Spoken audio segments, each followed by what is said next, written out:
Hi everyone, my name is Lindsay and welcome to my channel. If you're new here, I'm new here too, so let's get started. Today I'm going to talk to you about my 30-year anniversary that I just had on Monday, and what that means is that I've had type 1 diabetes for 30 years. So I am going to talk to you today about how I was diagnosed, how I dealt with it as a child, teenager, young adult, and now a getting up there in age adult. Not super old yet. I don't like to think I am, but here I am. So with that, let's get started. So I was 17 months old when I was diagnosed. My mother had said I was always a very cranky, crabby baby, and I was colicky. I could never get happy. My diapers were always runny. It seemed like I was sick a lot.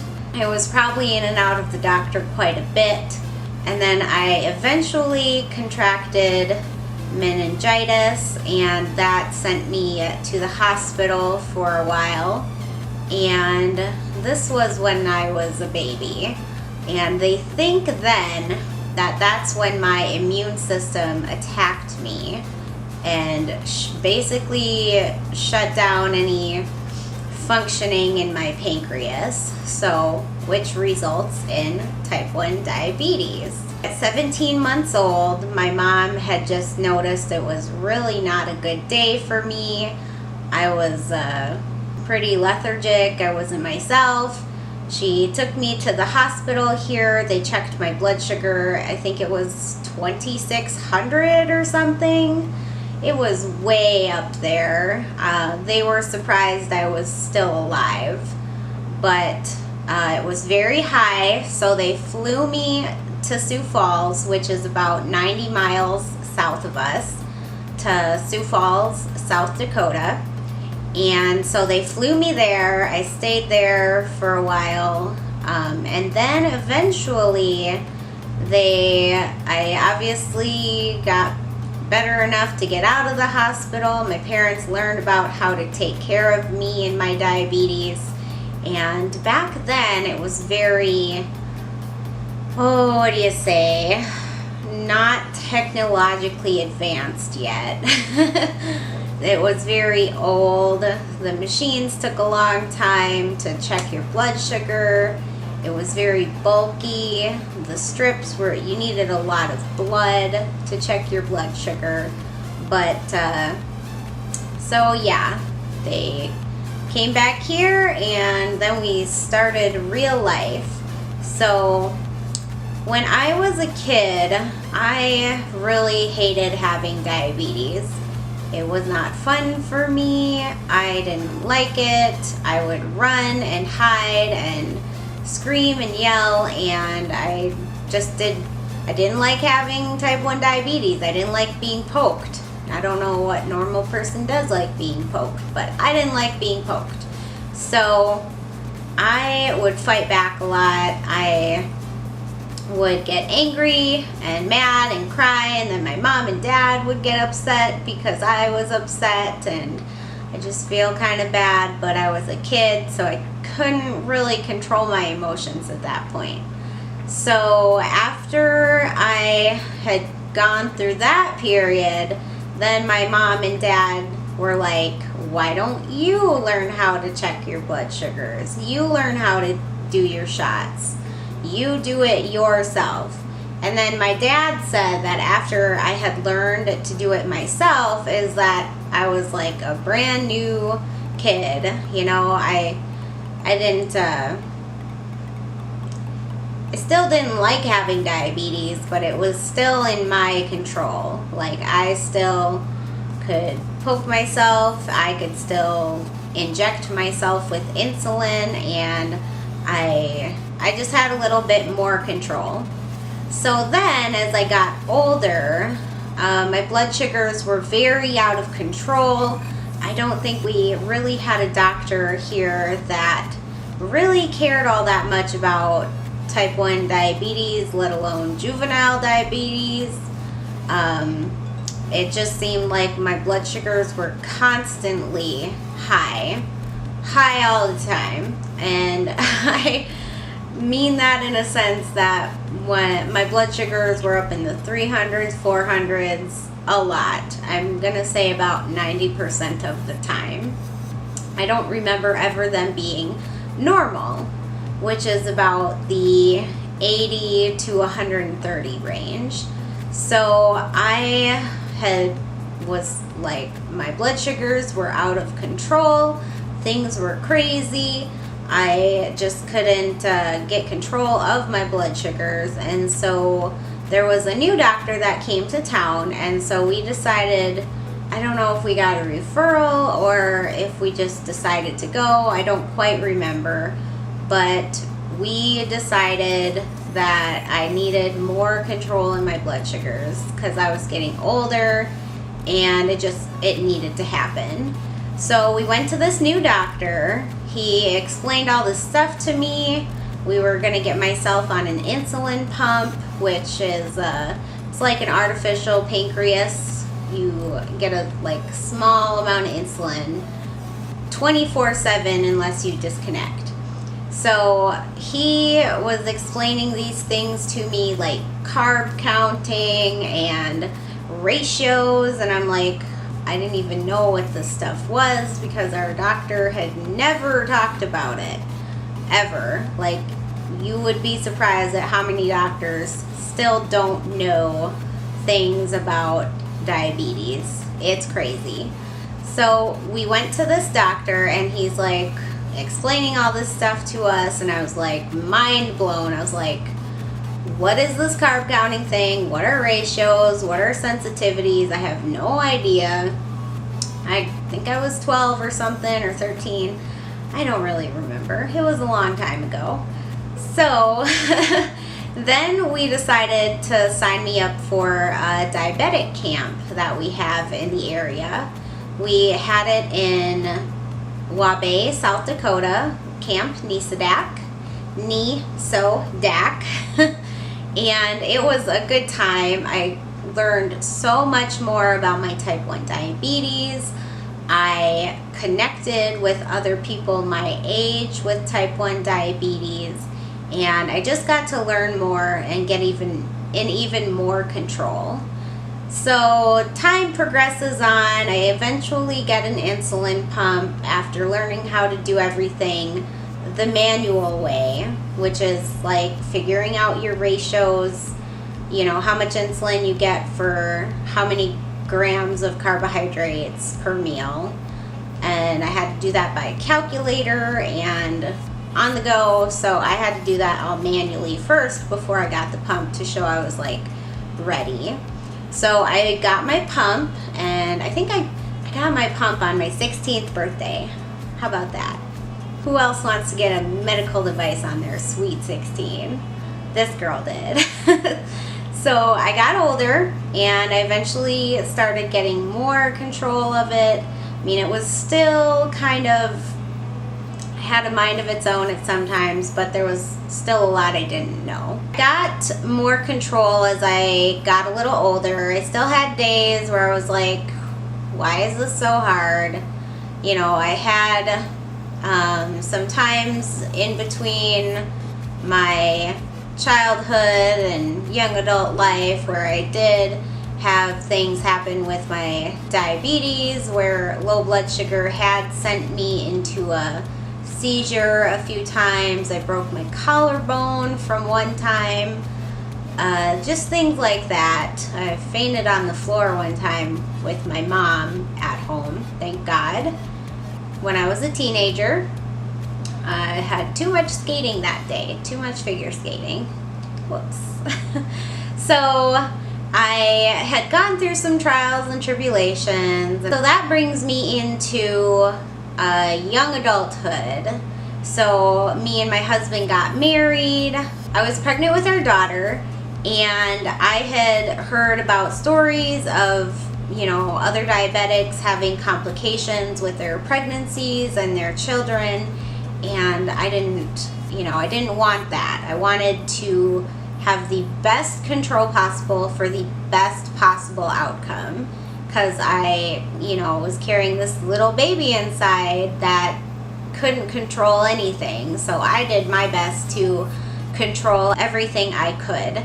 So I gave up treats like 6.0, which is about 130 or so, which is really good. So then I was like, yeah, did great. I still want to keep at this. But, life takes over, and then I got pregnant again. And 9 months after we had our daughter. So I got pregnant with our son, and then I was like, okay, well, I want the same thing to happen, but this time it was still a little bit difficult to control the second time around. I think because I hadn't fully recovered from the birth of our daughter, and my hormones, they're still like crazy after you have your kid for like a year. So I tried, and I got my A1C to 6.4, which isn't too bad. It was a little, hormones do crazy things to your blood sugars. But I got it to 6.4, and then after that I had kind of, let go a little bit, had a little bit of a break, and was like, got a little lazy taking care of my blood sugars. So then roller derby comes along. In 2013, I had some friends who were starting a team, and I was like, oh my gosh, yes, like skating is my life. I love skating. I want to do roller derby, sign me up basically. And they kind of wanted me to be the coach since I was the most experienced at skating and had a figure skate coaching background. So I was like, sign me up, I'll do whatever I can. But then I knew that I needed to take control of my blood sugars. I needed to get control of my diabetes so I could have the best possible game playing roller derby experience I could imagine. I got started with that, and then right away I started doing Turbo Fire from Beachbody. I started Shakeology, which it's still like a big thing. I don't really do it now, but whatever. So it helped me then to kind of, I can really give credit though to Beachbody for helping be that stepping stone to get my health under control, because I didn't really have anything before that. This isn't like a testimony or anything to them. I'm just saying how they did help me, honestly, in getting the right mindset of it's what you put in your mouth and the foods you eat and the exercise you do, things like that. It really helped open my eyes to my health and how I could change it, and it was under my control. And I started to see improvements in my blood sugars. And then I had a friend who told me that if you break your wrist again, because I've broken this wrist, if you can see, there's a scar right here, and that is from when I broke my wrist figure skating, doing a stupid jump that I've probably never done since. Even though I was experienced, that jump still was kind of foreign to me. But I broke my wrist, had a metal plate put in, and it was still in there by the time I started roller derby. That was like a 5-year difference. And she was like, you better get that taken out, because if you hit your wrist again, your bones could shatter. And I was like, oh my God, I don't want that to happen. So I got my wrist taken care of. I got the plate taken out. But then I started having a new onset of symptoms that I didn't know what was going on. I had brain fog, extreme fatigue, memory loss. I had digestive issues so bad I would pass out in the bathroom. Inconsistency in the pooping area. runs one day, super hard the next, and vice versa. Like, maybe a little TMI, but real life isn't all sunshine and rainbows. So there you go. It's real life. But it was like, what was going on? I had no idea. Why was I feeling this way? I had been doing so good, and then these symptoms hit, and it was just like mind blown. I didn't know what I was doing. I didn't know why I felt like crap. Luckily, I had an endocrinologist appointment in, I think it was August of 2013, or maybe it was September of 2013. But they ran a blood test after I had told him my symptoms. He asked if I had been tested for celiac, and I was like, nope.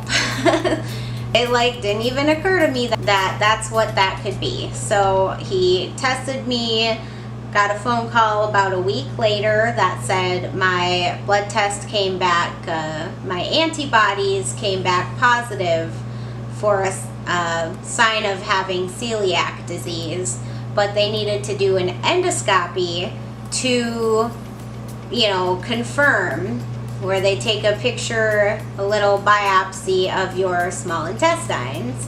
So I had the endoscopy done, a week later, and it was confirmed for sure that I had celiac disease. So now I have celiac and type 1 diabetes. And let me tell you, it's been a journey with both. If you watched my keto videos, you can kind of see the story of how I got started there with that. So here I am today. A1C is still not like super perfect. It was like 6.2 or 6.4, which is okay, but it's not as good as I want it. And when I was in Las Vegas for the Roller Skating Association Convention and Trade Show, that's a mouthful, they didn't really have anything gluten-free I could eat for breakfast, let alone keto. So that whole kind of Sunday of Mother's Day to last Thursday, it was eating like kind of crappy food half the time, because then they would feed me a nice dinner, but it was still very carb loaded. So my blood sugars were very high that time. So I was like, all right, I gotta get back into this, get the right mindset, like do it right, do it how I know I can feel good with. Yeah, 30-year anniversary was on Monday. I'm doing good keto-wise. I feel back to being awesome again. Today was a little bump in the road. I went to trail skating yesterday. Perfect blood sugars all day. Perfect. They're just beautiful. And then that set me up for a little bit of I got a little bit of a sunburn, but you can't tell because my foundation is full coverage. Yay! Yay for full coverage foundation. Maybelline Superstay. That stuff is good. 30 years with diabetes has been an interesting ride, and I'm in a few Facebook groups, and I see some people, they're so negative. Like, I don't think I could live my life being so negative. I've always been positive.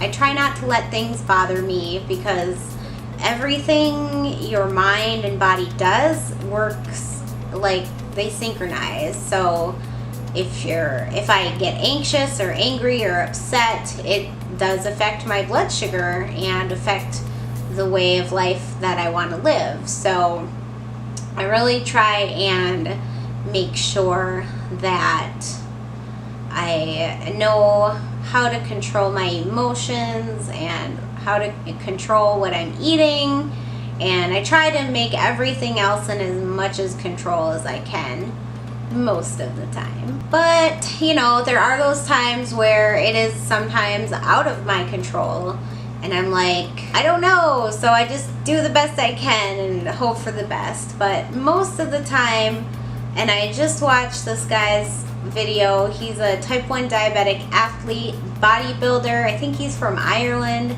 I'll link his channel because I know I subscribe to him, but he just really changed my mindset that if your blood sugars are out of control, there's no reason not to know why, because everything your body does is caused by something. I believe there's always a reason why your blood sugar does the things it does, and that you can figure out why it's doing that. You just have to be really diligent of keeping track of this stuff, basically. So anyways, I'll show you my things here. So this is my blood sugar monitor, and this is my finger poker, my monitor, and then it's backwards, the cartridge of test strips right here. I use that about 4 to 6 times a day. This is my life right here.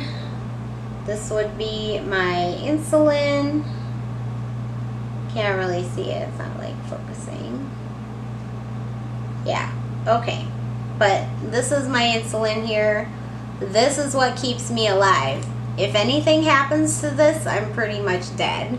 So I treat it like a baby. It's a very expensive baby because pharmaceutical companies like to make money off of us. Who wouldn't? We're expensive. Like, I know they're living in their beach house while I'm trying to figure out how to pay $120 copay for that stuff. It's crazy. So this is my bag that I keep all of my other supplies in. It's just a lunch bag from Walmart, nothing too crazy. But these are my sets that I use to change. That's what goes in my stomach here. More test strips. My injector used to put these in me. Reservoirs. My backup long-acting insulin in case something ever happens to my pump, then I have a backup. I do have syringes and stuff in some sort of box around the house. I kind of like getting these cleaning modes, and then I clean stuff out, rearrange stuff, and put it somewhere else. Anyways, if you have any other questions or comments regarding type 1 diabetes, drop it in the comments below. And if you would please like and subscribe, hit that little bell. I'll hopefully be getting some more videos out here regularly because this is fun. I like making videos and talking to myself, kind of, because I don't know, it's very weird still. My bunnies went upstairs, so I can't even pretend like I'm talking to them. But if you want to hit that subscribe bell and tell me what videos you want to see next, if you want to see anything or have me expand on anything I talked about today. I love talking to you today, and I hope to see you around. And I'll see you later. Bye!